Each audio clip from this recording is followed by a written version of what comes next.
Your journey can only begin when the self-doubts stop. The first step is harnessing your bravery within. Believing in you is your host, John G. Williams.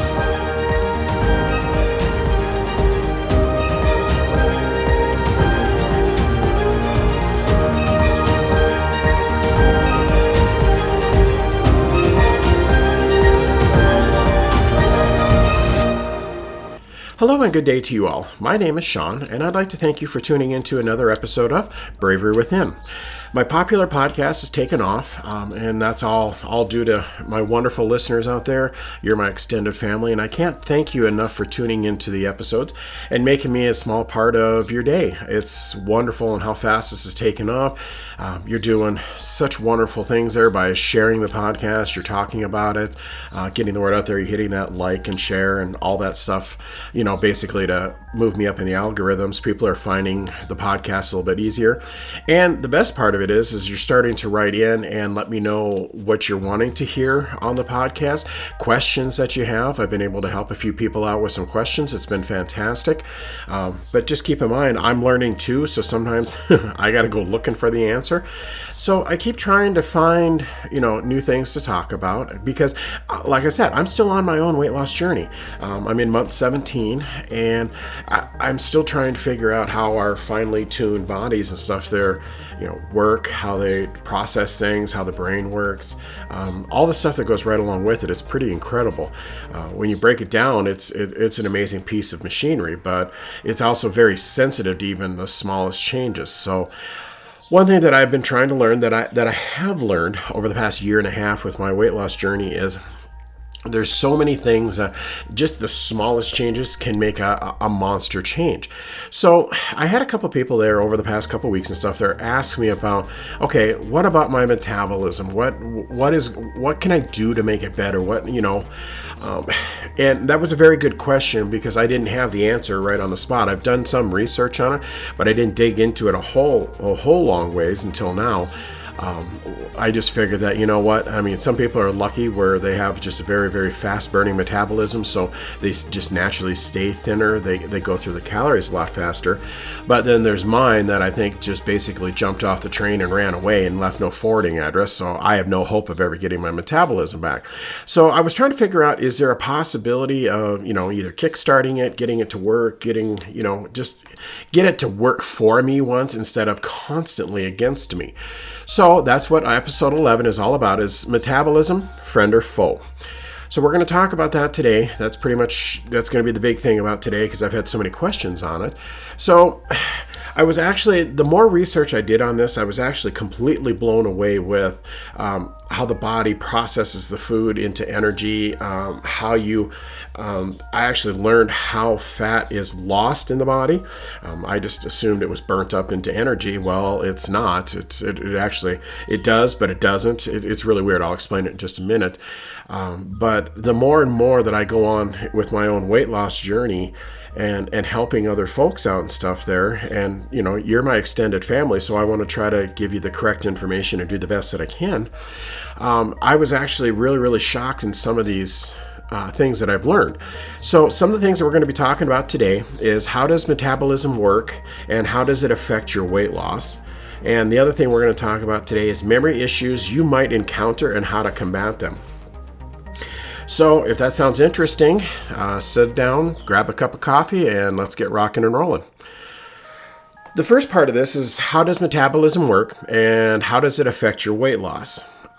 One thing that I've learned and stuff there through all this is there's a lot of folks out there that are incredibly lucky. They have what's a fast burning metabolism, means they have to eat more to maintain though, because even when your body's at idle and stuff, they're burning more calories. Mine, I think, is put in reverse. I have no idea how mine got so slow, but it does. And I just learned, even through this episode, I learned some tricks and stuff there of what I'm going to have to do to get it going again. And it just drives me nuts because I know there's folks out there that can eat whatever they want, and never gain an ounce. And me, as I'm going through the grocery store, I can walk by the chip aisle and gain 2 pounds without even eating one. It's not fair. It's like, oh, come on. I mean, can we get this thing straightened out? But a lot of it goes back to genetics, unfortunately. So I'm not quite sure why I got shorted in that area, but I guess it explains my B's and C's in schools that I got and stuff there. But it's incredible. You can't really adjust it much, but you can work with it and make it work for you. And that's kind of some of the things we're going to talk about. But one thing that I found that was really, really neat, because honestly, I thought that, okay, well, you're burning weight, burning fat, you're going through, you're losing weight, your clothes are fitting better. I know it sounds funny, but when I go into an office, I just never felt comfortable sitting in like the office chairs. Or the guest chairs or anything that sit on the other side of the desk, because they're always smaller. So anytime I try to squeeze into them, you kind of pop into them, and then you sit there and the sides are cutting into your legs and it's uncomfortable.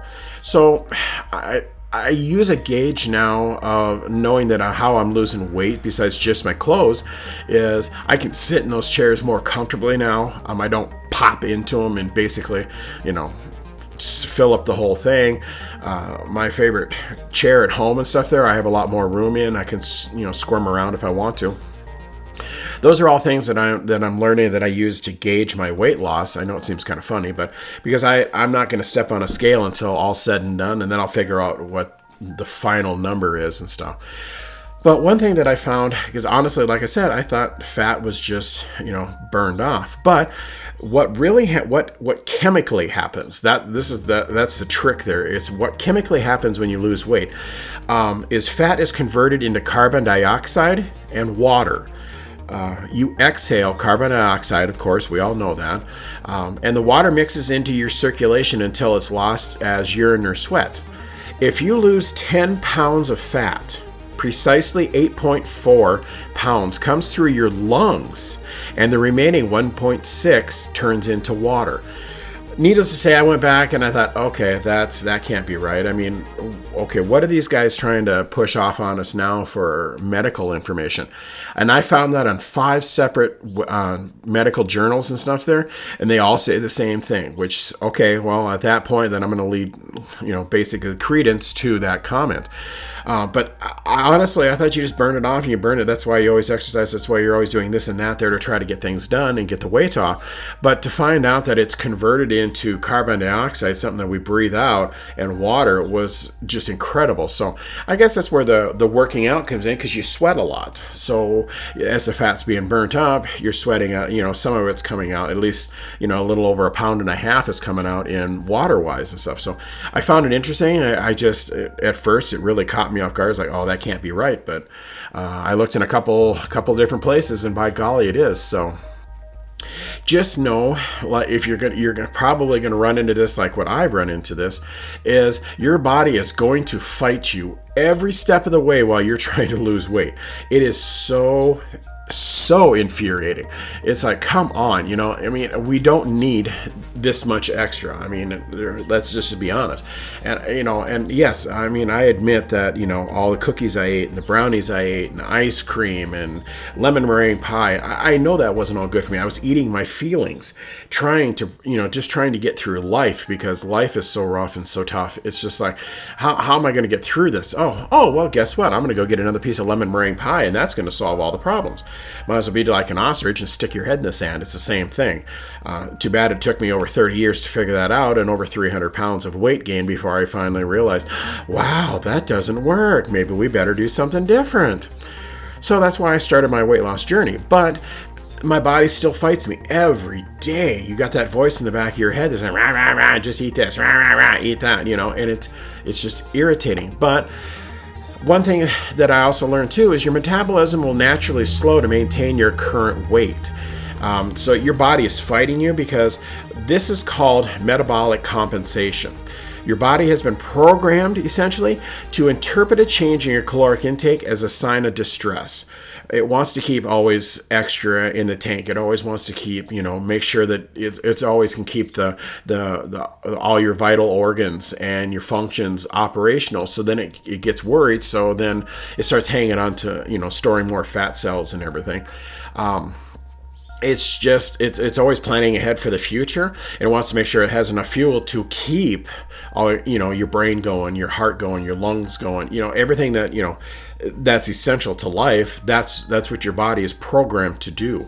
And that kind of caught me off guard a little bit. 'Cause it's like, okay, it makes sense. It makes perfect sense, because, without the energy, well, guess what? It's done, finished, and here I am, and 6 feet in the ground, and everybody's, running around happy. So one thing I wanted to dig in a little bit further, and I continued to learn, was what metabolism was. And quite simply, metabolism, or a metabolic rate, is defined as the series of chemical reactions in a living organism that create and break down energy necessary for life. Quite simply, it is the rate at which your body expends energy to burn calories, and then it takes the calories, and hopefully you're taking in less calories than what you need, so then it burns your fat stores. That's one thing that I had to learn real faster, and in the beginning, that's why I always felt like, oh my goodness, I'm going to starve to death, and I'm not, and I can't say anything different, because even in month 17, I still feel like I'm going to starve to death. I still get stressed at times and the higher the stress levels at work, or the higher stress levels at home, that fear kicks in even more. And it's like, okay, I got to back down. I got to find a way to get myself settled back down again. So I don't run to the cupboard and grab the cookies and the brownies and stuff, or whatever foods you use basically to comfort yourself to get through those stressful times. That's what you have to try to control. And it's hard, because your metabolism isn't working with you. It's working constantly against you, because it has one thing to worry about, and that is keeping your vital functions going so you live. But one thing that another thing that I learned was our bodies burn calories in several different ways. Normally, even, your body is always, even when you're sitting, while you're sitting there listening to me right now, or you're up and running around, your body is always burning. Your sleep, it's burning energy and stuff there. So through the energy required to keep the body functioning at rest, this is known as your basal metabolic rate, or your BMR. Your BMR is partially determined by the genes you inherit. So my guess is the genes that I inherited were very slow genes, or non-existent genes, because my metabolism doesn't help me. It's not my friend whatsoever. So I have to keep trying to figure out how to trick it and keep working with it. Another way that your body burns calories is through just everyday activities, just moving about, going to work, typing, emails, all that stuff there. And then the other one is exercise, which we all know. So that's why when you're on your weight loss journey, bouncing up your exercise typically will bounce up your weight loss. Unless you're like me, that just pretty much doesn't do the exercise. So then you got to find other ways to do it, in which I've covered in other episodes. But metabolism is partially genetic and really outside my control. That's one thing that I've learned. There's a lot of people that debate this. Some people say that this can be manipulated. Some people say it cannot be. And unfortunately, the more I rolled down and the more the road, and I learned, I'm learning that basically you really can't affect metabolism all that much, thanks to its genetic. So that's why, so when some people were born, they were programmed with a faster metabolism, and then some of us there, I think I skipped that class and didn't even get any. So the best way to think about a metabolism is to basically view your body as a car engine that is always running. It doesn't matter whether you're just sitting, sleeping, your engine is always idling like a car at a stoplight. The amount of energy just is always burning. So the trick is basically is to watch your intake, to make sure that you're not intaking more than what you need, and that's a trick. And to be honest, I'm still learning that one. I think I got it all figured out, because as you know, I run extremely low. I mean, all I eat is pretty much protein. Of course, you have some caloric intake, you have some carbs, but carbs I do my very best to keep out of everything that I eat as much as I can. And by doing that, I have to be exceptionally careful, because that's basically your energy. Yes, you have protein. Your body, it takes longer to break protein down. That's why you stay fuller longer. But the carbs, essentially, that's what keeps your brain function going. That's what keeps your vital organs going, all the way across the board. And if you drop too low, which I do typically about once a week, I'll bottom out, even though I don't want to. Either I had just a busier day at work, or more stress, or busy day at home, or whatever it is. Sometimes I don't even know how I do it. I just end up bottoming out. So then I have to eat a few more carbs to get going again, so I feel better, because I can feel the fog in my head. I can't concentrate. I can't function. I mean, sometimes I have a hard time even holding a pen, and I can't do simple calculations. So I have to be really, really careful with it. So that's one thing that you have to learn through your weight loss journey as well, is trying to find that happy medium where you're not taking in too many, but you're not, taking in too few. And honestly, I try to keep my carb intake somewhere between 40 and 60 carbs per day and stuff there. I mean, it's not the greatest. It's really, really, it's actually too low. That's why it doesn't take much if I, stress out, or, if I stretch out and do too much work. I can actually throw everything off again. And then sometimes it takes me 24 hours to get leveled back out again and keep going. So you have to be very, very careful, especially the way I'm doing it, because I just absolutely will not. I'm not on a diet. This is a lifestyle change. It's forever. And it's a popular misconception that people have, is when you're on a diet, diets are temporary. And let's be honest, there's so many of them out there. And sure, if you're looking to lose a quick 10 pounds, that's fantastic. But I knew I had to make changes for my whole life, for the rest of my life and stuff there. And I knew that I had to make them for my health. If I wanted to stay around, I needed to make these changes, and I did. And I've heard so many people out there that follow the fad diets and stuff there, and there's nothing wrong with them. I mean, if that's what you want to do, absolutely. There's programs out there if you want to do them, absolutely. That's completely up to you. And I'm not saying anything negative against them. But I know that I honestly didn't want to go down there. I didn't want to spend the money on those things. And I wanted to choose to spend the money on the food, better, anything to help me, basically. I've bought some other tools that I've done. I bought supplements. I bought all kinds of stuff, but I wanted to use that money that way, instead of giving to some other place that, they're supposedly going to help you. And I've done the fad diets. They don't work. I mean, they may work in the short term, absolutely. But for me, I needed a long term. I didn't need a short term answer. I needed a long term answer. So to me, I couldn't go down that road. That's why I had to change my life and to make it. And it's not easy. I mean, it's a lot of hard work. I mean, you have to really stay strong. You have to be mentally there. And there's still days that it's just like your question, do I really want to do this anymore?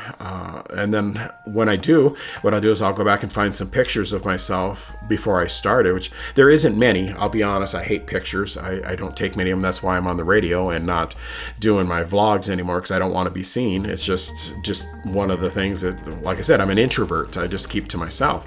Even though I'm telling you guys all about me, there's still a safety net there. But I just had to do it as it's either this, or guess what, your son is going to be putting you in the ground. So I didn't want to go down that road.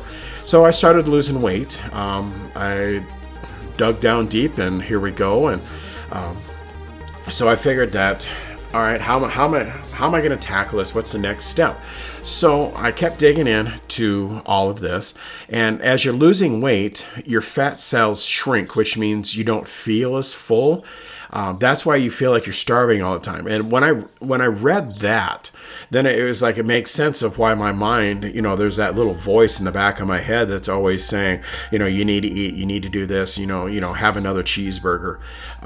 That made sense, because I didn't know at the time, that as your fat cells shrink, you don't feel as full. So because your stomach produces ghrelin, and that tells your brain that it's time to bring on the calories. And as you roll through your weight loss journey, as like what I am, your ghrelin levels rise. And that makes you think you need to eat constantly because your body is saying, whoa, wait a minute, there's too many changes here. We're losing too much. I'm worried about not having enough for the vital systems. So then it's raising those levels and forcing you to feel like you need to eat when you really don't. That's the little voice in the back of your head that's always nagging at you. And if there was a way to take it out and throw it away, I would do it in a second. But unfortunately, there is no way. But after doing more and more research, just so you know, metabolism-wise, and I'm sure there's people out there, like I said, I am not a doctor, I'm not a nurse, I'm not a dietitian, nothing like that. But from what I've learned, there's not really a lot that we can do to change our metabolism. Unfortunately, it's programmed, that's the way it is. Like I said, it's genetics, so there's not really a lot that we can do.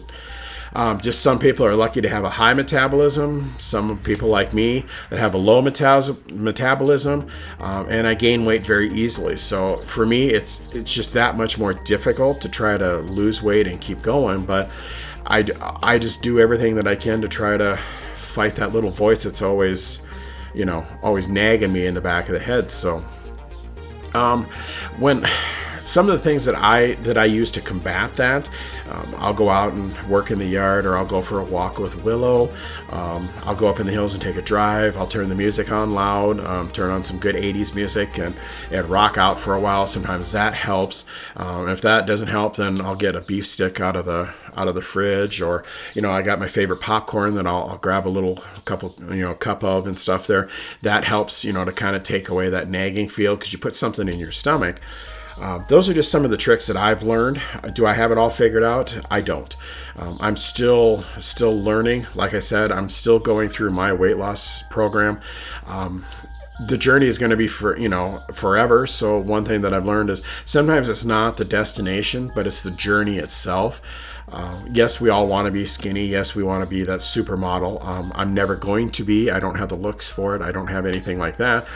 I just want to get onto a healthy weight level and stuff there, so that way I can be around for my son and my family and my friends, and I can take care of them and still be here for them. Because the last thing I want to do is lost my parents at a very early age and stuff there, so that's the last thing I want to put my son through, is having to lay me to rest long before I really should be. So, but if I would have stayed on the track that I was on the course that I was going to, more than likely by now, probably would have had my third heart attack done. I would have just keeled over at that point, and I just couldn't do that to him. So that's why I made these changes. And for whatever reason that you're making the changes, I applaud you. Hang on to them, because that's what's going to help pull you through. Make sure you have a good couple reasons, not just one solid reason. I have several reasons why I'm doing this. It helps motivate you, because sometimes you get tired. Well, I don't want to do it for that reason anymore. But if you have several reasons, it's harder to give up. And just say and chuck it out the window and say, I'm done with this whole nightmare. Just know that unfortunately, this is just the way it's going to be for forever. I don't know. I don't have any other answers besides that. And as long as the heart's ticking and the brain's working, we don't have much choice. We're going to have to be good. And do I still have days where, once in a while I slip and have an extra couple hundred calories? I do.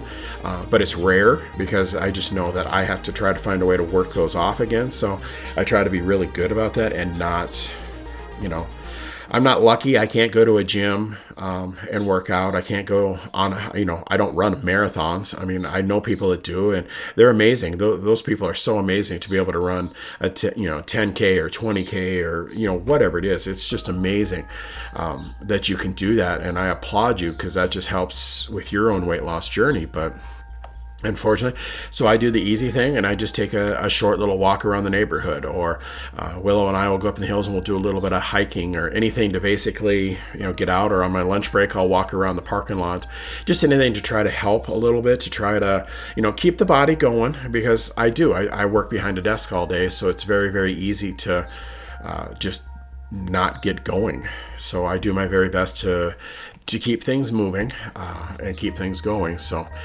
but unfortunately, I wish I had better news about the metabolism, but I couldn't find any way of kicking that darn thing up there.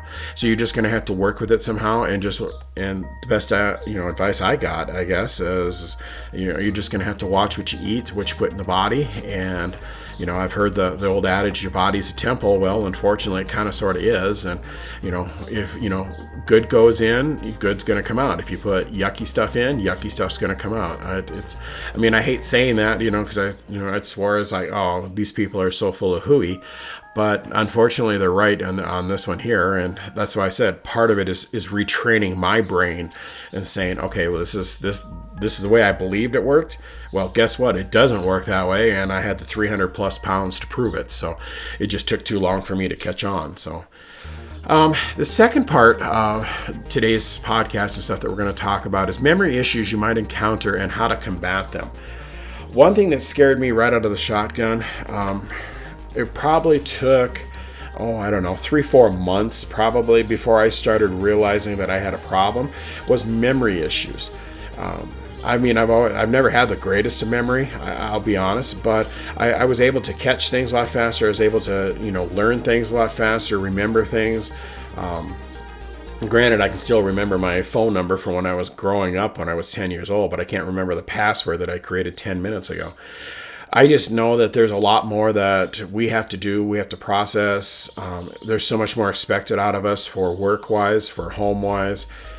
Life is so much busier in this instant life that we have anymore, of instant messaging and emails, and just everything has to be just now. And I think, honestly, that I think our brains are so overwhelmed with everything, it gets to be too much after a while.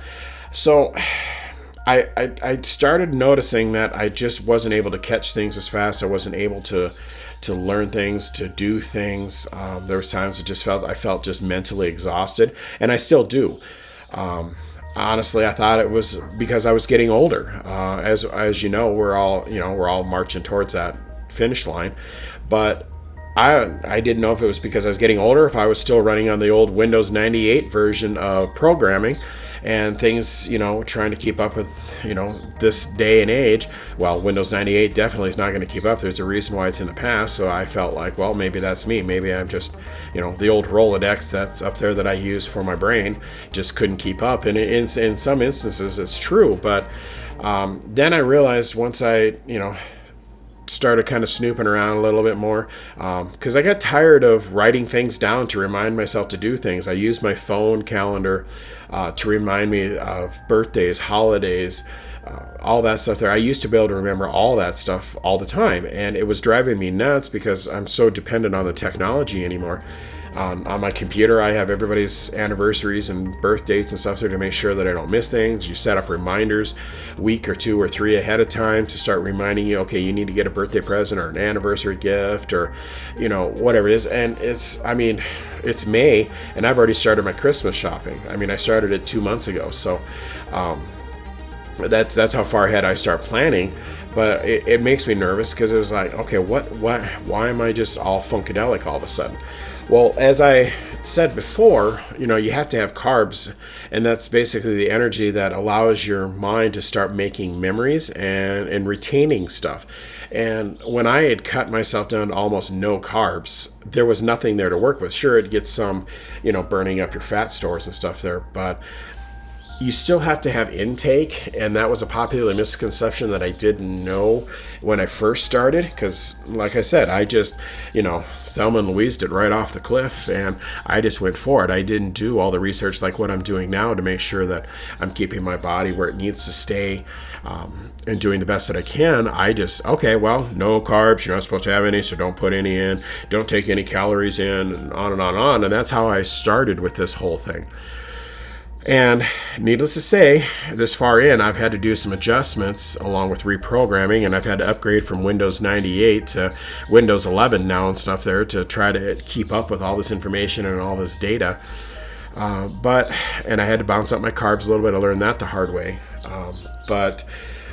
Because I'm on a low-carb weight loss program that I've got myself on, You just have to be careful. It can hinder your memory. It actually can alter your brain patterns because the body uses the carbs as fuel. So if you're going to be doing something like what I'm doing, you have to be very, very careful.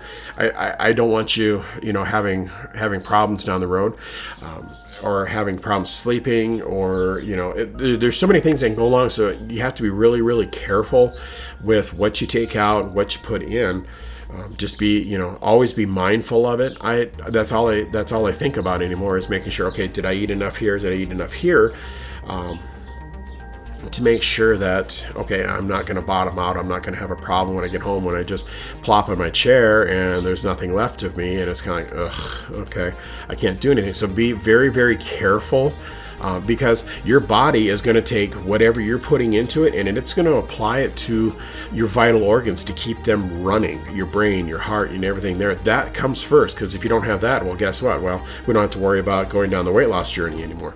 So you have to be really, really careful with what you're eating. And I have noticed that it took me a while to find some tricks to basically get my mind going again. Instead of having the mind of a 150-year-old, I'm starting to get my own mind back. But I had to figure out, so I dug in and tried to figure out, okay, what is recommended out there basically to try to keep the mind going. Because I was worried, because I really thought I was losing my mind for a while there. It scared the heck out of me. But some of the tricks that I do every day, that I try to make sure that I get some of all of this every day, so that way it helps me, because it helps ward off memory loss while you're losing weight. And I hope you don't run into this, but if you do, here's a couple things that I do honestly every day. Physically active every day. I make sure that where I work and stuff, there's a big shop and back. It's huge. So what I do is I make sure that I walk around it a couple times a day just to do it. I walk around in the parking lots. By getting up, it kind of helps clear that brain fog, because you're not just sitting behind a desk all day. 8 hours behind a desk drives me nuts, I'll be honest. I don't have any windows in my office, so basically I have four walls that are around me all day, and it drives me crazy. So I look for ways to get out and get moving. So I walk back in the shop, or I walk around on my lunch break. But being physically active, that helps. I found it makes a big difference. Keeping yourself mentally active. Read, listen to music, play games. Some of my favorite, you're probably going to laugh at me, but some of the things that I do to do it is I'll play solitaire. There's some Microsoft games that I play on the computer. There's Pyramid, it's called, Tri-Peaks, Free Cell. And I'm sure you guys know all about them. They've been around for as long as computers have been around. But I found especially Free Cell, because you have to think ahead for all your moves, and you have to be careful with, not moving too many cards up and, all around there. And I found by doing that, my acuity actually has gotten better, because I'm having to think. I'm forcing my mind to work, and it's firing up those neurons, and everything's sparking up there finally again. I found that helps me out big time. So I make sure that I get some of that in every day, or, as much as I possibly can, but I'll still play them 3-4 times a week to keep everything going. I'm trying to learn new hobbies all the time and stuff there, playing an instrument, writing music. I write books, just anything to keep the mind going. And when you do that, you just keep forcing it to keep going. It makes a huge difference. Another thing to do, and anybody that knows me knows that this is part of me, is stay organized. I'm a neat freak. My house everything has a spot. It's made for certain things. I can tell when something's moved. Just staying organized allows your mind to, basically put it into place, and knowing where everything is at. I keep my office organized. I keep all my computer files organized. It helps out big time. Keeping things clean, I found, helps too. Kind of helps put you in a good mindset. To me, that works. It helps me out. Getting enough sleep, this one I struggle with, just basically because I've always had sleep problems. Many years ago, I think back in my 20s, I used to be able to sleep. Now I'm pushing 50, and I don't even try anymore. It's just like I get sleep, but sometimes it's not a good restful sleep. But that's one thing that you're going to want to do your best on, and I know we all struggle with that. We all try to get enough, to keep going, but That's one thing that I do kind of lack in, so I keep working on trying to find things. The other thing that I do is I spend time with my friends and family. One thing that I look forward to that helps me get through every week is we have our Friday night poker nights.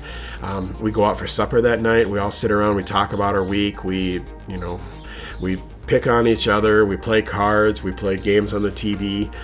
That really helps me with the positivity. That gives me something to look forward to, knowing that, okay, it's the end of the week. We all come in. We talk about our week. We vent, get it out, and then we don't worry about it anymore, but we all feel better. So that's something that I think that would help you guys out too, to try to, and it's good for the metabolism. As you're up, you're moving, you're walking around. There's times that we'll drive up in the hills and go for supper, and then we'll bebop around up there. Just staying active is the biggest thing.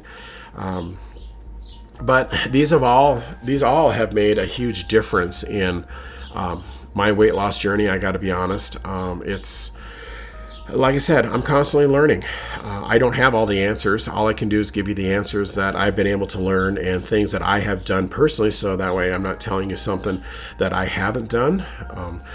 Keep working the proteins in. I don't know if anybody's going to be crazy like me and jump off the cliff and go the route that I'm doing. I don't expect anybody to, but it's a constant fight. I'll just be honest, just so you know, it's a mental game. I fight the mental more than anything else through all this here and stuff. Yeah, you get the better foods. Yeah, you cook better. And I've bought the griddle. Anything to help us cook better. We use seasonings now instead of using the 3.5 gallons of ranch I was going through per week. There's so many changes that I've done, and I've tried to go back and figure them all out, and I can't even remember all the changes that I've made. But it's all working. It's all moving forward. I'm down a couple 100 pounds. It's working, but it's something that you got to work at. It's not an easy road. Remember, the weight did not go on overnight. It's not going to come off overnight. We all want it to. We all want to, be a size 0 and, have 6-pack abs and Vin Diesel arms and stuff there. But unfortunately, that all takes work. So it just depends on how much you want to put into it.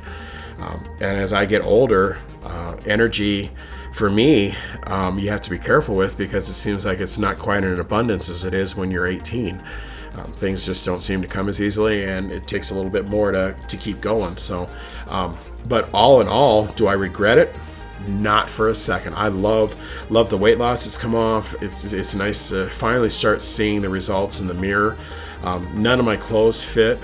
I get picked on for that all the time, and that's actually a good thing. It doesn't bother me a bit, because that means I'm going in the right direction. I'm proud of how far I've come, what I've accomplished. Some of the things that, people will tell me stuff there that they remember that I used to do or used to eat or whatever. And it's like, oh yeah, I did used to, eat a ton of cookies, or, I'd spend $100 a week in junk food. Well, I don't do that anymore. Now it's $100 in protein, or, different things. I can't do the protein shakes because there's something in them that I'm allergic to, but I find other ways of getting stuff push through the system to kick my metabolism, into the butt. It doesn't do much, but, I keep hoping that maybe someday it'll jumpstart. After going through all this research and stuff, I'm getting to feel that it's going to win in the end, but I'll keep trying. So I guess to answer the very, very beginning question that I had back in the podcast, is for me, is my metabolism a friend or foe? For me, it's a foe. I fight it constantly. It's not working with me for my weight loss. It doesn't give me a chance there. But you know what? It's got that voice in the back of my head, because it's always whining, saying I need to eat more. But I just keep fighting. I just keep pushing on. Sometimes I got to lean on the support of my family and friends and Willow and to get through. But you know what? I'm getting through. I'm doing better. Healthier. Mind is working better. I'm learning new tricks for that. So all I can tell you out there is just keep pushing. I'm proud of you. I know you're going to get to the finish line like I'm going to get to the finish line. Thank you for always, basically telling me where you're at, giving me updates on your weight loss. I think it's incredible. Remember that even if you lose a pound a week, that's phenomenal. You're going the right way. Don't let anybody discourage you. Don't let them tell you any different. It's incredible. So you're doing the right thing. You're going the right way. And it takes time. It just takes forever. So me, I've got over 30 years worth of fat I've got to pull off. And I've done pretty good for just, not even a year and a half, taking off 200 pounds. So it can be done. It's just a struggle. Just get ready, and it's a mental game. So hang in there.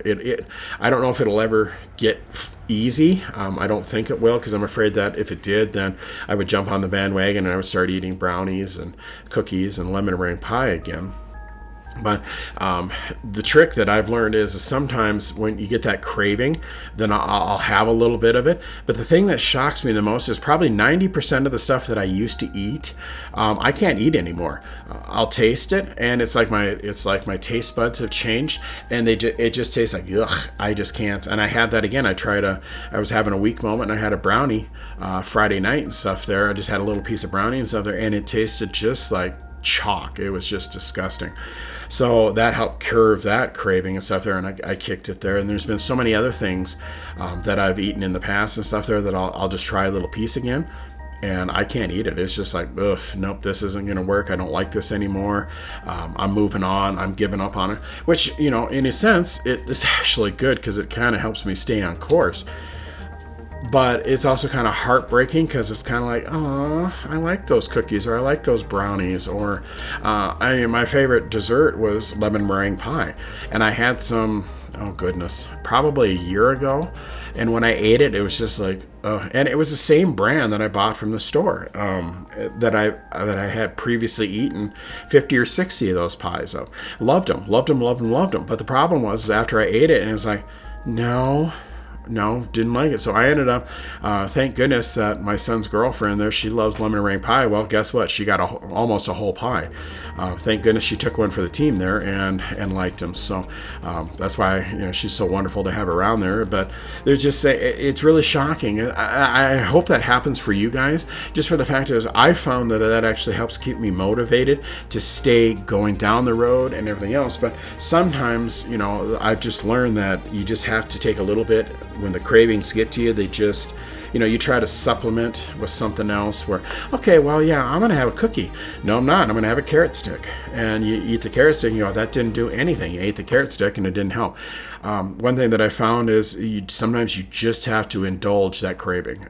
I know we don't like to, but you just, and that's how I have found, oh, wow, this doesn't taste the same, or I don't like it anymore. It's very common for your taste buds to change while you're going through your weight loss journey.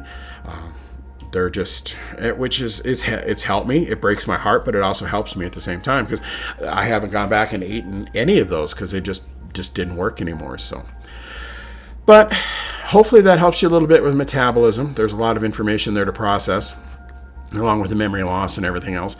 So again, I just wanted to say thank you so much for listening to these podcasts.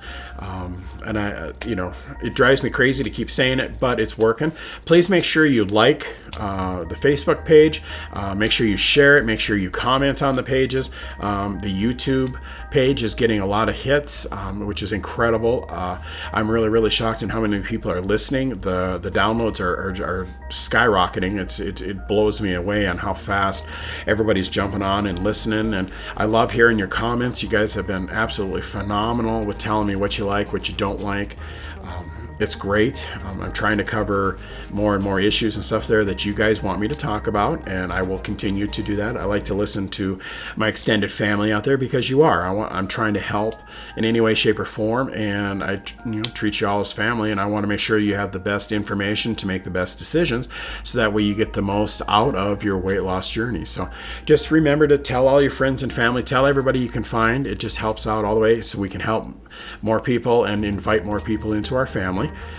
Just remember to like, share, and comment on the pages. Whatever platform you're on, leave comments, 5 stars, whatever it is and stuff there, because that all helps. So that way we can invite more people into our family. So, but when all said and done, remember, you got this. I'm so proud of you. If you're going down the journey yourself there, to make the changes, to the work that you put into it, just know it doesn't go unnoticed. Remember, even if you only lose a pound a week, you're going the right direction. You're not gaining, you're losing. That's awesome. So don't, celebrate your wins, celebrate your, all the losses like that. That's awesome. That is phenomenal. Be proud of yourself. Treat yourself to something. I know it gets hard when we're on this weight loss journey to treat yourself to something, but you'll find something that you can reward yourself with because you've earned it. I mean, that's awesome. This is very difficult to do. So just know that I'm behind you 100%. I want to be your biggest cheerleader. I want to help you. I want you to know that when you're doubting things, I hope you can turn to my podcast and just listen to a little bit and know that, hey, this guy has got my back. This guy is listening. He's rooting for me. He wants me to win. I do want you to win. I want you to cross that finish line more than anything else. So enjoy I'm hoping you're going to enjoy the new Hodgepodge podcasts and stuff there that I'm putting out, different information and things there. I'm going to try to focus on, just one item instead of like this one here. You have several different things that we talk about to try to get a little bit more out there. I've had so many people asking me for more information. They want to hear more podcasts, so I'm working on trying to get more done for you. Working a 40-hour job and take care of home, and then I do this and stuff there, so I have my hands pretty full. But for you guys, it's worth it. I love talking with you. I love that you make me a part of your life. So just remember, when all's said and done, you got this. I'm proud of you. You're going to make it to the finish line, because I know I'm going to make it to the finish line, and I can't wait. I probably will take a picture at that point when I get down to the weight I want and I get the clothes that I want. At that point, then I'll probably put a picture on my Facebook page to show you, hey, it can be done, to hopefully help you out a little bit. So just remember, you've got this. I'm proud of you. And I'm going to end the podcast here today and stuff there. And as you all know by now, I always end it with the dad joke of the day. So if you're ready to groan, here we go. What do you call a belt made of watches? A waste of time. All right, now you're ready to throw popcorn at me. I know you are. I can hear it out there and stuff. I can see it happening. So I'm going to end the podcast here. Remember, you got this. I'm proud of you. Keep up the good work. All my love and support.